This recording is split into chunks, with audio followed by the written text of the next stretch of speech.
ఎదవ పనులు మేము చెయ్యం. ఆ చేసే ఉద్దేశం మాకు లేదు, చేయించే ఉద్దేశం అంతకన్నా లేదు. ఎవరన్నా చేస్తానని ఒప్పుకునేటువంటి స్వభావము లేదు.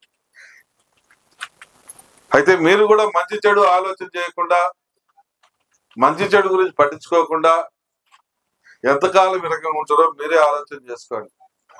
మీరు జగన్ జగన్ జగన్ అని చెప్పి గుడ్డలు చేసుకున్నారు. ఆ జగన్ మీకు పంగనామాలు పెట్టిపోయాడు. మీకే కాదు ఈ రాష్ట్ర ప్రజలందరికీ పంగనామాలు పెట్టిపోయాడు. ఆ జగన్ పుణ్యాన కొన్ని వేల కుటుంబాలు, లక్షల కుటుంబాలు రోడ్ల పడ్డాయి. మందు విషయంలో అయితేనేమి, పొలాల విషయంలో అయితేనేమి, ఏ విషయంలో తీసుకున్నా పేద ప్రజలను అనేక ఇబ్బందులకు గురి చేసిన మాట వాస్తవం. ఈరోజు ధర్నా చేస్తా ఉన్నారు కరెంటు ఛార్జీలు పెంచిందో అని. ఏడ సిగ్గు లేదో అని నేను అడుగుతా ఉన్నా. మీకు ధర్నాలు చేయడానికి ఏడ సిగ్గు అనిపించడం లేదు. మిగులు రాష్ట్రంగా, కరెంటు మిగులు రాష్ట్రంగా ఈ రాష్ట్రాన్ని మీకు అప్పచెప్తే దగ్గర 1,28,00,000 కోట్ల రూపాయలు, 1,28,000 కోట్ల రూపాయలు ఒక కరెంటు మీద అప్పు చేసిపోయిండు. చంద్రబాబు నాయుడు గారు ముఖ్యమంత్రి అయిన నాటికి, దిగిపోయే నాటికి రాష్ట్రానికి మిగులు కరెంటు ఉంది.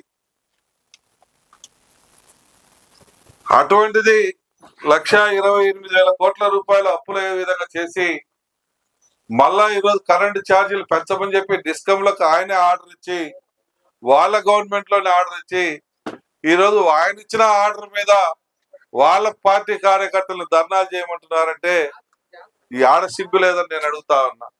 ఎన్నిసార్లు ఈ రకంగా మభ్య పెడతావు? ఎన్నిసార్లు ఈ ప్రజల్ని మోసం చేస్తావు? ఎన్నిసార్లు ఈ యొక్క ప్రజలకి అన్యాయం చేస్తావు అని మేము అడుగుతా ఉన్నాం. మీకు మనసు ఎట్లా ఒప్పుతా ఉంది?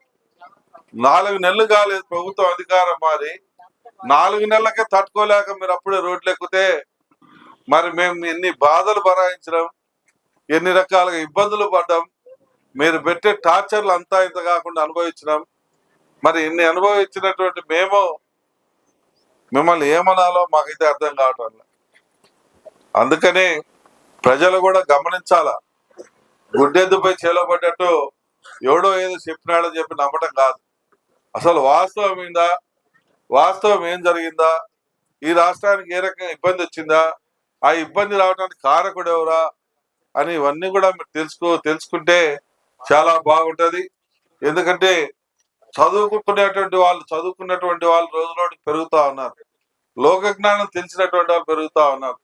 గ్రామీణ వాతావరణం ఉన్నటువంటి చాలా మంది ఇవన్నీ పట్టించుకోకపోయినా జరుగుతున్నటువంటి నష్టాలను బేరీజ్ చేసే కెపాసిటీ ఆ గ్రామంలో ఉన్నటువంటి విద్యార్థులకు ఉంటుంది.